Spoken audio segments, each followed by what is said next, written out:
I'm Julie Herman of Jaybird Quilts, and welcome back to the Fussy Cut Candy Dish Sew Along. In our last 3 videos, we've gone over fabric selection, cutting, and then we pieced together our pillow top. Today we're going to discuss quilting, and we're going to turn our pillow top into a completed pillow. So let's get started.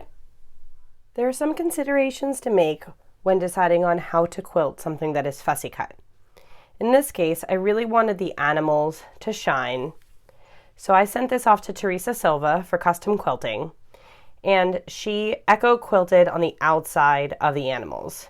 She made sure not to have any quilting lines that went through them. And then she did some graphic lines in the background. If you're going to send something small like this to a long arm quilter, I suggest sending a couple small things at the same time on one backing. It can save you money and make your quilter happier that they only have to load the machine once. After your candy dish is quilted, it's time to go ahead and cut it into a square so that we can finish the pillow. Now before this was quilted, it measured 16.5 inches from top to bottom. But quilting tends to shrink things, so if I measure it now, you'll see it's about 16 inches. It's not always consistent across the project. In this case, it seems to be, which is great. So what I'm going to do is I'm going to trim the top and bottom to 16 inches, and then I'm going to trim the sides. So I'm simply going to line my ruler up on top of my raw edge, and Teresa put a basting line here. If you don't have that from your quilter or yourself, it is helpful to add that so none of the pieces curl up at all. And I am simply going to line this up directly on top of the raw edge and cut. And now since I have extra here because I sent a couple things at once, I'm just going to trim this off so that I'll be able to see that nice clean cut edge. Rotate this around. And again, I'm going to line it up. If you have a ruler that is bigger than 16 inches, a large square ruler, you can opt to cut this with a large square ruler. Many people don't have one, so that's why I'm showing you this option. So I'm going to trim the rest of this off. Okay, so now what I'm left with is a wide piece that is 16 inches tall. Now my piece is wider than 16 inches, and that is because of how it was pieced. So I have from the edge here to the edge here about 17 inches. So I need to decide which side I want to trim off more. Do I want that to be even? There's no right or wrong to this. You're not making sure that you keep the points of these hexagons in. So I generally will line everything up first on the right.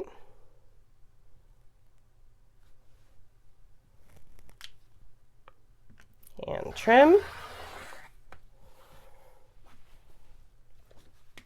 And then now what I need to do is make sure that I'm at 16 inches.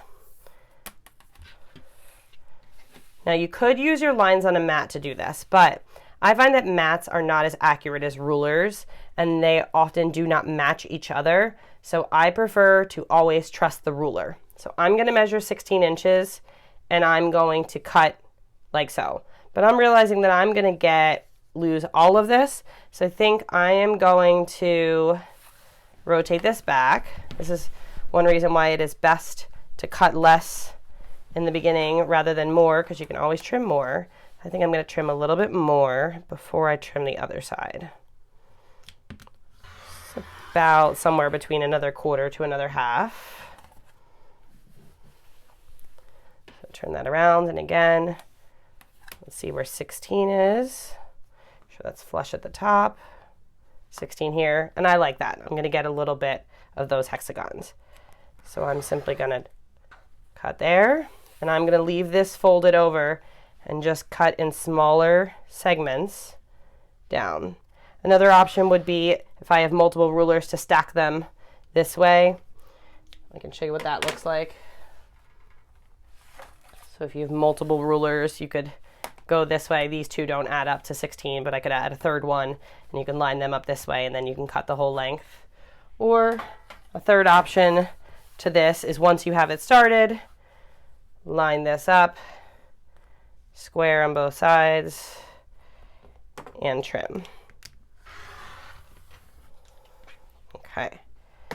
Now I have a nice square piece to work with. And the next step is to decide on my backing fabric. And I have decided that I want to use this ladybug print. So I'm going to pull out my pattern to see how big I need to cut my 2 pieces for my back. I am making an envelope back, and they are going to overlap in the back. There are other ways to finish a pillow. You can install a zipper. You can just have a solid back, and you can fill it with fiberfill and go ahead and sew it closed. I like the envelope back because it's simple. You don't need to install a zipper, but it's still easily removable if you want to be able to wash your pillow cover.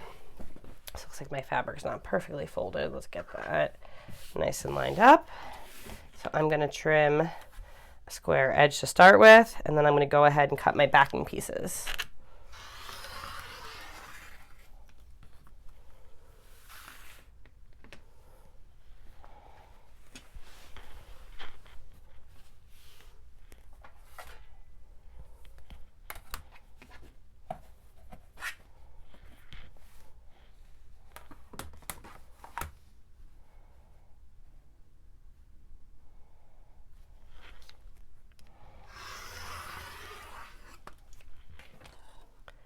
Gone ahead and folded my 1/4 inch twice, and I decided not to press. I just put some clips in place to hold it.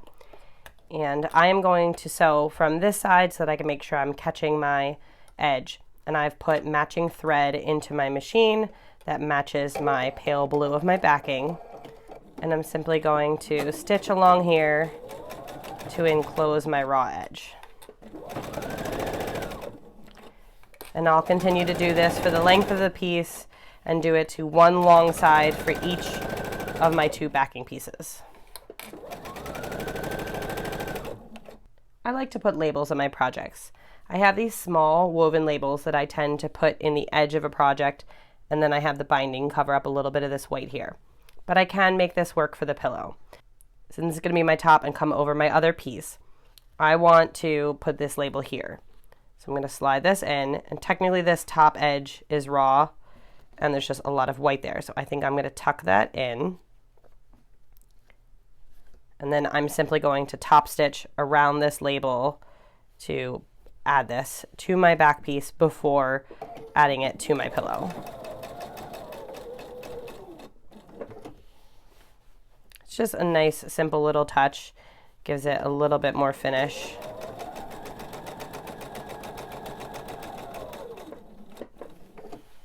Now I could have switched to white thread here since my label is white, but I just decided to keep my pale blue in. If I was using something that was very high contrast from my white, I might have made a different choice.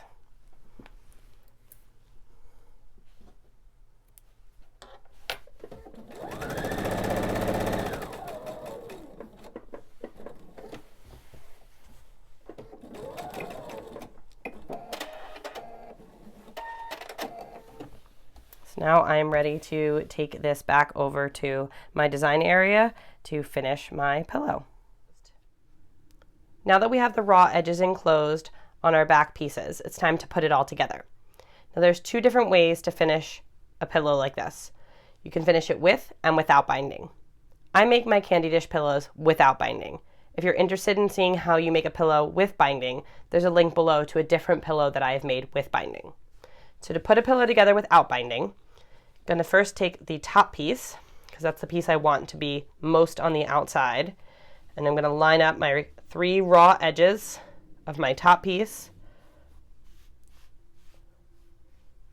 and then I'm going to take my second piece and put it like this. And you want to make sure that your 2 hemmed sides are to the inside so you don't have any raw edges. And now I'm going to take wonder clips or pins, whatever you got, and clip or pin around the project to hold all 3 layers in place before heading back over to the sewing machine.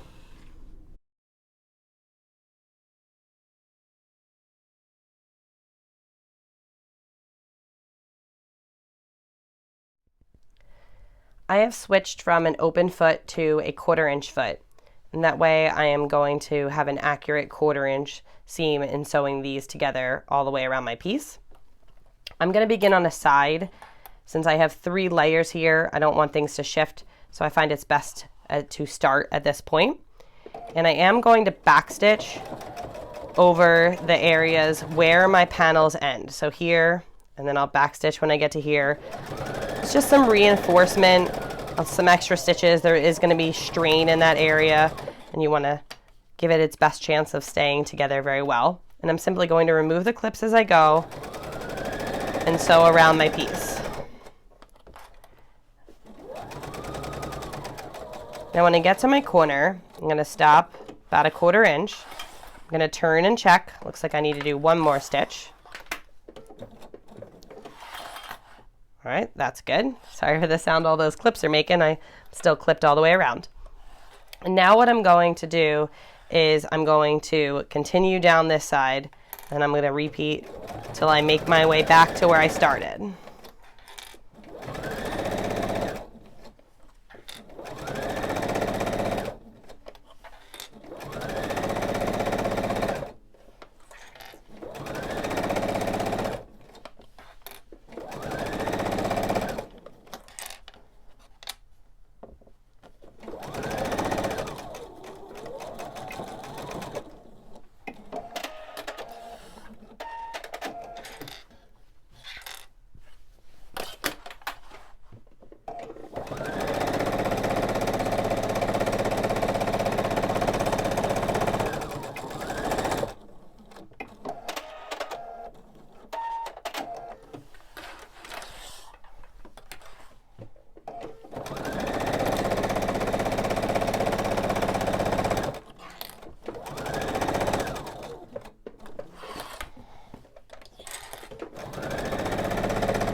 I've made it all the way back around to where I started, so I'm going to go ahead and cut my threads. I have one last thing that I want to do on this side before I turn it right side out, which is I want to reinforce my corners. Right now, I just got to my corner and turned. I want to do some stitching across the corner just to reinforce things, and then I am going to trim the excess off so there's less bulk on the inside here when I turn my pillow right side out. So I'm going to use my reverse, just go forward, back, a couple times. And I'm going to repeat that process in all 4 of my corners. Now that I have finished reinforcing all of my corners, I'm going to take a pair of scissors and I'm just going to cut to the right, cut off all that excess so that I have less bulk in this corner when I turn my pillow. After sewing the backing pieces to the quilted pillow, it's time to turn it right side out and put in a pillow form. The advantage of a pillow form over stuffing is that you can take it out to wash it. I'm simply going to turn this right side out and push out my corners.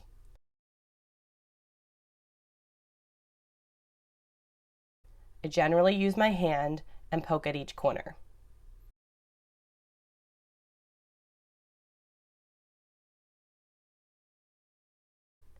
If you want a crisper corner, you can stick something in there. Just don't stick something sharp, but the heat-resistant stiletto works pretty well.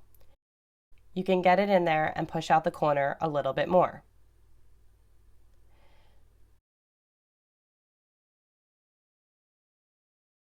Then once all 4 corners are pushed out, it's time to insert the pillow form. I'm going to start by inserting it in the top 2 corners. It's the easy part because you have the flap right here.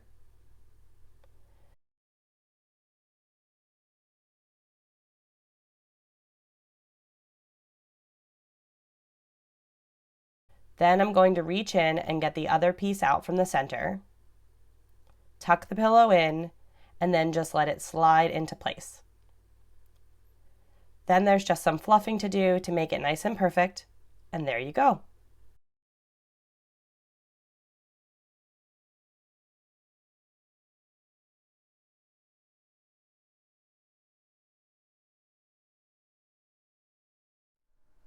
Thanks for tuning in here today. If this video was helpful, please leave a comment, like the video, and subscribe to this channel.